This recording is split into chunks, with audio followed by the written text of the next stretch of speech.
Amazing. So probably one of the biggest questions we always get asked is, how do you honestly achieve like great roasts with that minimal trial and error? There's so many times that we have very small samples, and this makes us very little margin to actually make mistakes. Sometimes you can get crazy samples like this from Esmeralda, and you only have like one shot. So some of these rare coffees mean that we're we're gonna have something that's irreplaceable that we might not ever be able to taste again, and you want to make the right buying decisions. Now, in reducing waste, we're not just talking about cost, it's talking about the sustainability, respect of the producer, and the efficiency with the ultimate goal of trying to get the best roast possible and making those decisions very fast.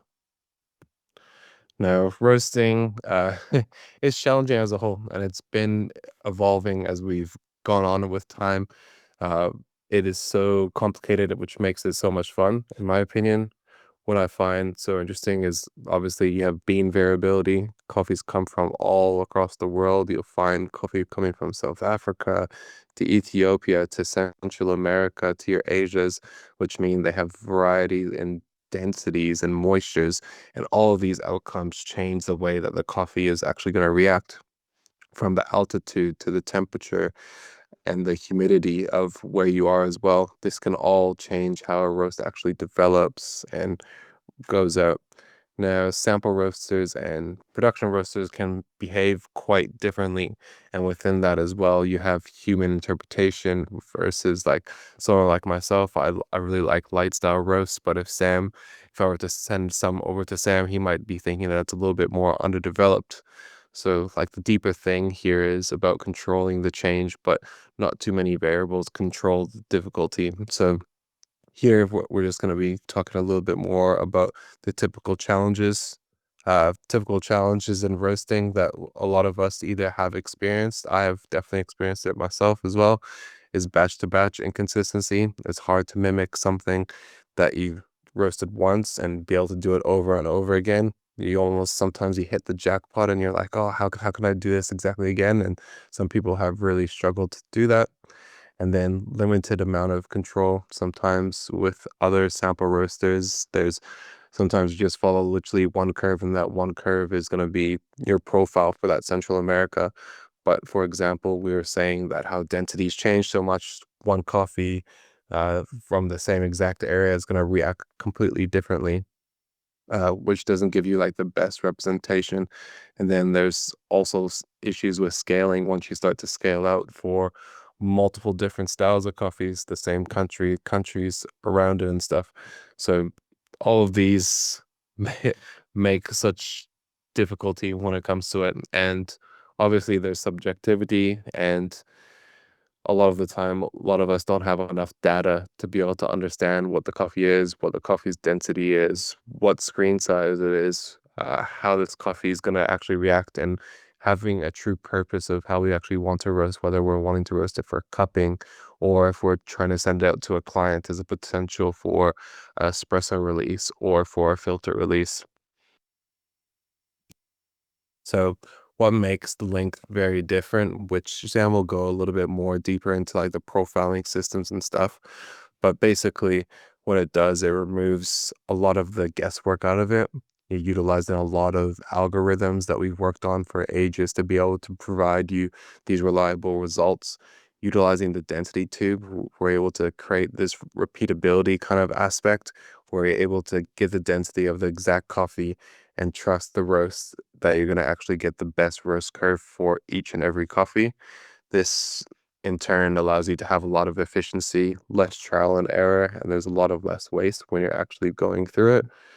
This creates the best representations of your coffee, but as well, it's an optimized learning experience for beginners or professionals as well. Because as soon as you have something locked in, you can literally just quickly press a button and kind of walk away.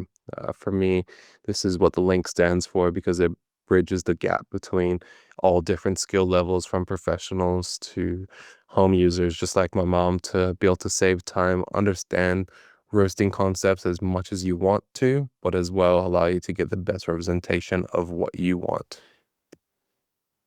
So a little bit of the special features in the link, you have the structural algorithm driven consistency. As you'll see later on when Sam goes a little bit deeper into it, there's like new sample entries, there's manual profile selections, and within the app as well, you can do roast plan overview. So you're actually able to see all the plans that you possibly can roast. There's endless amounts, and there's so many that have been proven to be successful, whether that be on the top of the world stage to top end cupping competitions or for roasters around the world that I've been able to work with and really fine tune how they can best make their buying decisions off of it. And obviously, you have access to Link Studio as well. This allows you to analyze, learn, and improve. You're able to get a rate of rise info, understand like clear roast data to make subjective guesses on how I can alter this coffee or how this coffee is actually going to taste. And within it, the compact design allows it to be very ideal for small samples and these very rare coffees and these high value greens. This is because you can do like a minimum batch size of 50 grams all the way to 100 grams and really get to know the coffee a whole lot more.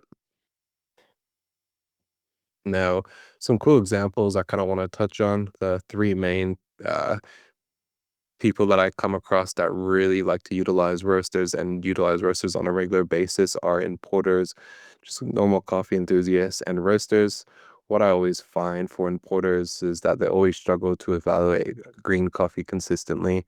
Now, when I say that, as a green importer for uh, that I've worked with before in the past, you typically get in close to 200 live samples that you'll always constantly have on. And it's so hard to constantly keep on top of it, get the best roast representation, and be able to send it out to your clients to get the best representation of it. Now, in turn, you have roasters who will be almost judging you based off what you are roasting of the quality of the actual green. So a lot of the time, you want the green to be a good, be the roast be a good representation of the green so that you can get better buyers from there as well. You have the coffee enthusiasts. Now, these are some of the ones that I love because they're some of them that they're most passionate about it, and it normally comes from a cafe or a bag of coffee that they've experienced.